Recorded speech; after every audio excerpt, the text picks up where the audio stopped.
Hi there, Victor Pross speaking to you, anarchist artist. Okay, today I'd like to talk about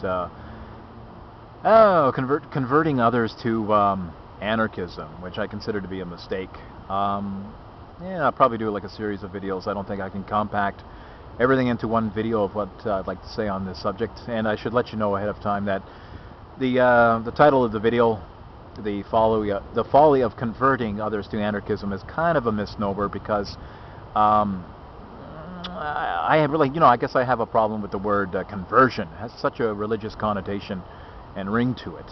But there's another level on which I think that trying to convert others to anarchism is a waste of time. But like I said, that's a misnomer because there are times. It's not like some kind of dogmatic, carved in stone absolute that no, you should never talk to others about political issues with the frame of mind of exposing them to new ideas and perhaps changing their mind on certain things.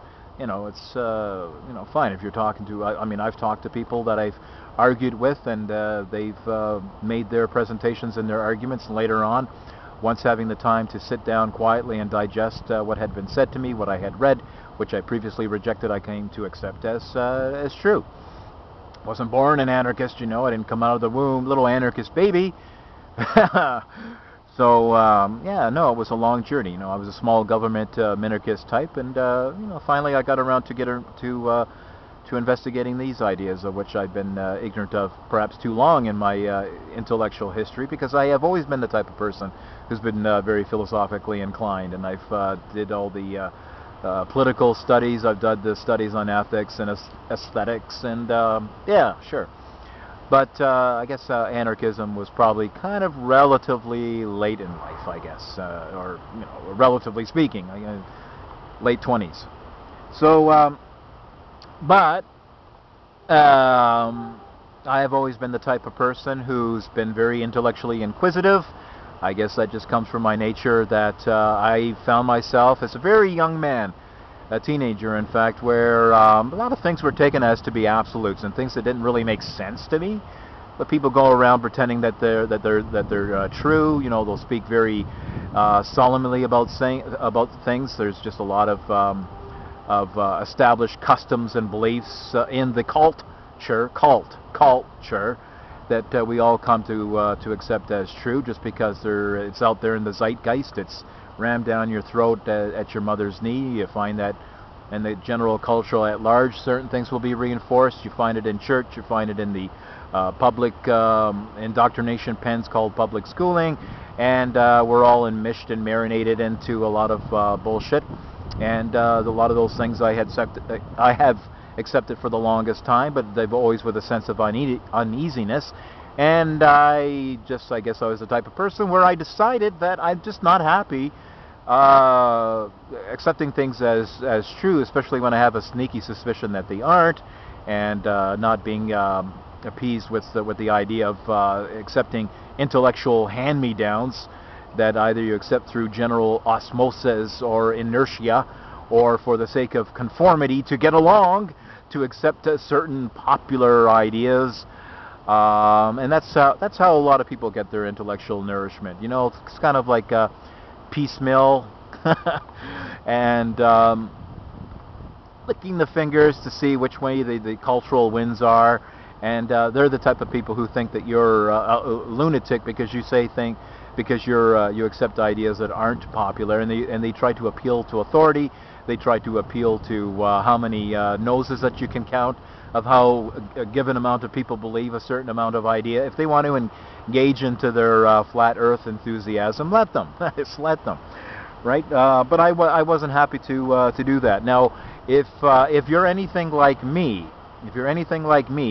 you get excited about ideas. You get this rush of excitement to tear away all the crap, and to open Pandora's box to see what's going on in there, and to go on to the hunt for the jewels and the gems of truth that lie not only within your own head, because it's important to, as the Socratic maxim goes, to know thyself, to take an internal inventory of your values, of what's important to you, what do you consider to be knowledge, and just that which you've merely accepted as an article of faith.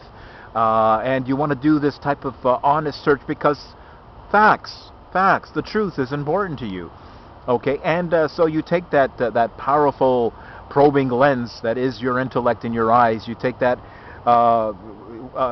looking not only within but looking without to find out what's going on in the world, to actually find out what the facts are. Now, there's a lot of people out there who will, when you're a small child, there's a lot of people out there who kind of tongue-in-cheek because they don't really believe it themselves, but they'll start talking about Santa Claus, and aren't you excited about Santa Claus coming this Christmas? Yes, I am. It's like, and you just kind of accept, oh yeah, there's a Santa Claus, but later on, you start making logical connections. How can this guy in this red suit travel around the world and one night, and this is like a big revelation at some age, and you just come to accept the fact, no, it's not true. You grow out of it. It's not a big deal. You move on and things like that, right? But that same kind of Santa Claus belief that's entirely false. There's a lot of other people who take their Santa Claus beliefs, and that's the culture. Okay, the Santa Claus beliefs in other areas, in politics, in religion. A lot of people take that Santa Claus belief and they run with it. They marinate their souls into it. Okay, and it's not just a little fun childhood parable, for the sake of entertainment and tradition and celebration. It's deeply woven into the fabric of their mind, and they take this shit and they run with it. So when they come up against somebody like you, who's intellectually honest, who's left childhood things behind, they get unraveled. Okay, they get unraveled when they're exposed to ideas that aren't popular. Okay, and ideas that they've internalized and ingested so deeply, but which are so profoundly false. And there's a part of them in the back of their mind that they know that these ideas, that mainstream religion and popular politics, that it's false. It's all a fantasy. It's a destructive fantasy. And somehow, they know it. They know it. Those are the kind of people that you don't want to deal with. Those are the type of people who are beyond conversion. Okay? And if you keep on plowing in with these, it could be friends, it could be a family member, doesn't matter, but because of your rush of excitement and you want to share these ideas, you're casting pearls before swine. Okay, especially these people who just shut you down, just automatically get hostile and mean-spirited too. Have you ever seen people who are supposed to be your closest people in your lives, your family and friends, but as soon as you start tearing into these subjects, you know what the big cultural bromide is? It's that you shouldn't talk about religion and politics. It's like the two major areas of life, given in the world that we live in today, that affect us greatly, that affect us intellectually, emotionally, physically, financially.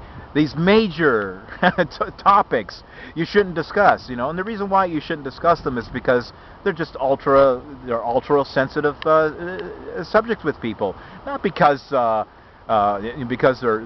true and they're backing their case up with any kind of righteousness or genuine moral indignation or anything like that. It's because you're threatening their fantasies, folks. You're threatening their fantasies. And they'll try to turn everything around. It's just like, every man's religion is sacred to him and things like that. Bullshit. They're false. All these things are false. They're scientifically false. They're philosophically false. And the only reason why they're getting all tipsy-turvy and bent out of shape about them is because deep down in the recesses of their mind, they know that they're false. So it's a humongous waste of time and energy trying to converse with these type of people, especially when they shut you down and show the utmost disrespect and vile and that you can encounter. Things where you're willing to sit down and to speak civilly and to engage in these type of ideas, to separate truth from falsehood. It's not just all one big subjective goo game of your opinion versus mine. I like strawberry, you don't. Okay. When it comes to religion, the existence of God or the non-existence of God, what kind of ethical or political system is caters to human happiness and well-being and prosperity, there's a certain dynamics, there's a certain facts within the field of philosophy and psychology and science, where either it's true or it isn't.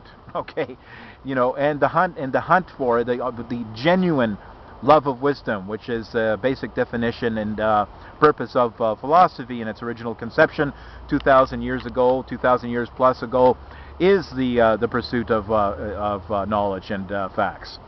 So when you're dealing with somebody that has complete polar opposite mental apparatus than you do, who is simply just trying to prop up and defend and deal as a coping mechanism to accept and cling to the cultural fantasies in the zeitgeist because he has a tough time dealing with his own internal processes, you're wasting your time with these people. Don't waste your time with these people. Limited resources, limited energy, limited time. Okay, you're not going to live forever. Okay, you're not going to live with it forever. So don't waste your time with these people. And in the next video, I'd like to do a closer examination of what kinds of people I'm talking about, not to waste your time with. And there is the willfully ignorant, and then there's the intellectual shysters. That will be the subject matter of my of the next two videos. First, dealing with the willfully ignorant, and then we'll be talking about intellectual shysters. I think it's a very interesting and enticing subject to talk about. And this is Victor Pross, anarchist artist, signing out. Pop goes the culture.